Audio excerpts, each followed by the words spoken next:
बिस्मिल्लाहिर्रहमानिर्रहीम। अस्सलाम वालेकुम दोस्तों, आऊं उस्ताद अब्दुल गफ़ार। तव्हां ॾिसी रहा मुझो यूट्यूब चैनल।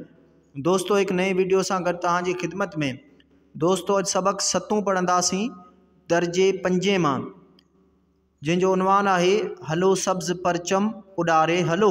तव्हां दोस्तनि खे गुज़ारिश आहे, जेकॾहिं चैनल ते नवां आहियो, चैनल खे सब्सक्राइब, वीडियो खे लाइक शेयर ऐं पंहिंजी क़ीमती राय खां असांखे ज़रूरु आगाह कंदा। हलूं था सबक़ जे तरफ़।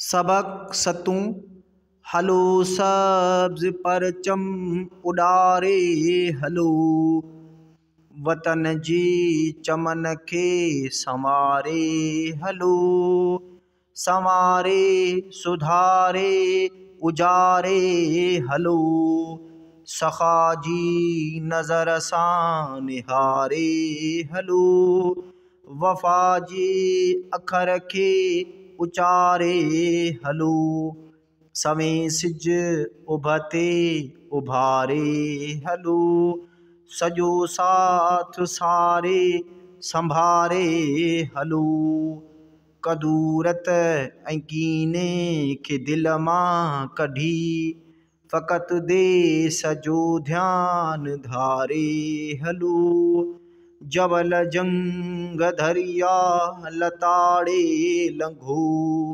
ॾुखनि जी तॾूंगर खे ॾारे हलो,